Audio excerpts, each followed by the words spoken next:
So hi everyone, sorry for lack of video yesterday. The weather was awful. It was like snowing and hailing and windy and I was wrecked, so I just didn't film anything. But yeah, anyway, so today's video I just talk about neutering your Dalmatians, if and when you should, because it's the question that comes up a lot with all breeds. Not just Dalmatians. Hey, Poddy. Yes, he's a good boy. So, especially when you look at puppies this age, they're 6 months old. Hormones are starting to come in a little bit now, and you'd think, okay, so when should I? So you shouldn't, in my opinion, and it's only my opinion, this is, if you agree or disagree, great for you. I don't mind. This is the way I think and the way I operate. But you should wait.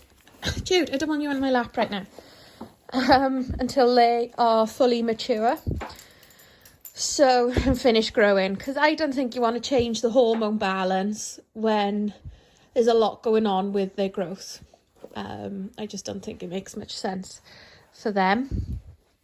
And then after that, then, if you really are set on it, go for it. So for a male Dalmatian in particular, do not neuter them until they are 18 months old. You guys, I don't want you on my lap. I love you to pieces, but not on my lap when I'm trying to film. Judith, you're a pain in the neck. Yeah, you want to make sure everything is as big and as mature as possible downstairs, so to speak, so that should they get any stones, they'll be able to pass easier and hopefully naturally. Aria, she's a naughty stinker tinker. She's a naughty stinker tinker. Judith, stop being attention seeker. Oh my goodness. Then it's, the girls, you should give them at least one season. I think ideally 2, to make sure they're as mature as possible. Oh my God, Aria. You're naughty. You're a naughty stinker tinker winker. You are naughty. You are naughty. You are naughty stinker tinker winker.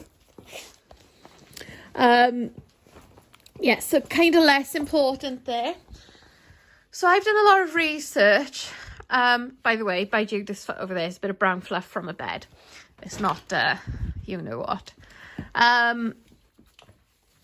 Yeah, so anyway, there's research into different types of cancer. So obviously, if you get a male dog neutered, you've taken away the chance of testicular cancer because they're not there.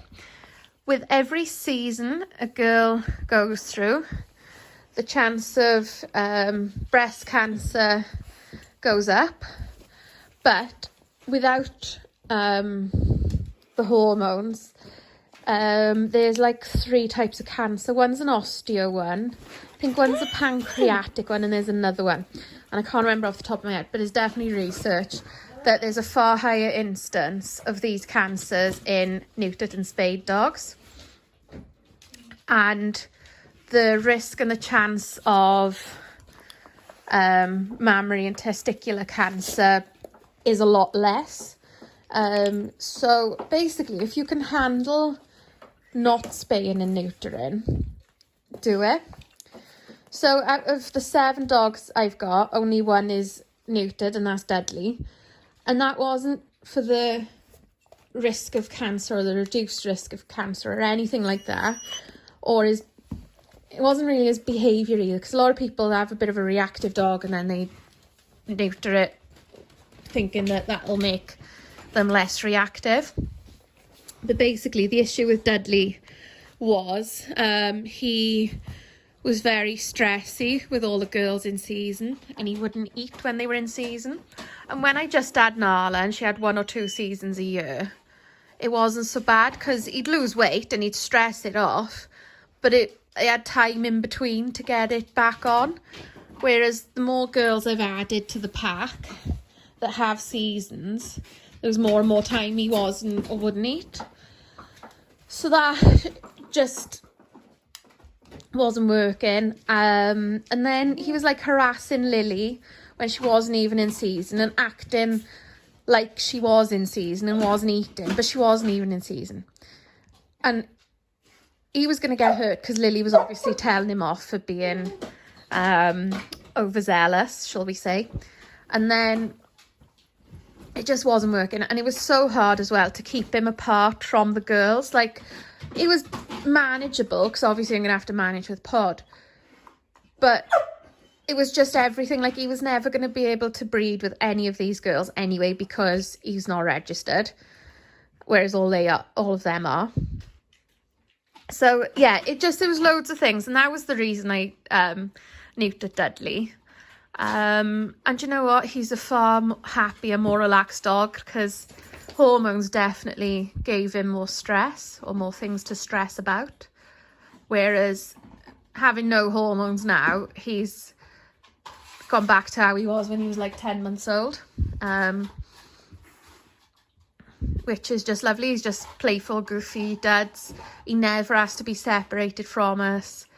I never have to worry. It's just easy. Oh my God, Lil. So yeah, but do your own research. Like type into Google just cancer in neutered and spayed dogs and you'll see the research papers. It's proper papered research on Google Scholar. Like, it's gone to that level with it. And I think there was another paper I heard about, but I haven't read it, and it was about the instances of cancer in different breeds. Pod, stop chewing things. Podrick. Sorry, he's chewing the TV cabinet.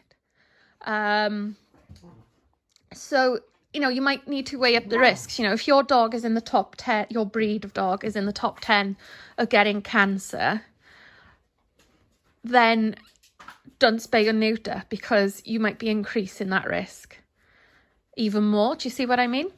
Whereas if your dog is like, I don't know, 50th of the breed, on the list of breeds, and you find it hard to not be able to walk your girl when she's in season or whatever, then you've got to think of the risk, For Dudley, it was hard, and I was worried about him not eating properly and then potentially getting bloat when he did start eating again and things like that. There was a lot of other concerns with Dudley, which is why I made the choice. Sorry. Shall I go and show you what the puppies are doing, what the noise is? See, this is where the brown fluff is coming from. It's from one of the beds. So no, I just thought I'd talk about that. It's a little bit of a, I don't know, me chatting to you video while the dogs just make silly noises. I'm gonna light the fire because it's cold. But yeah, anyway, I shall see you all soon. Bye.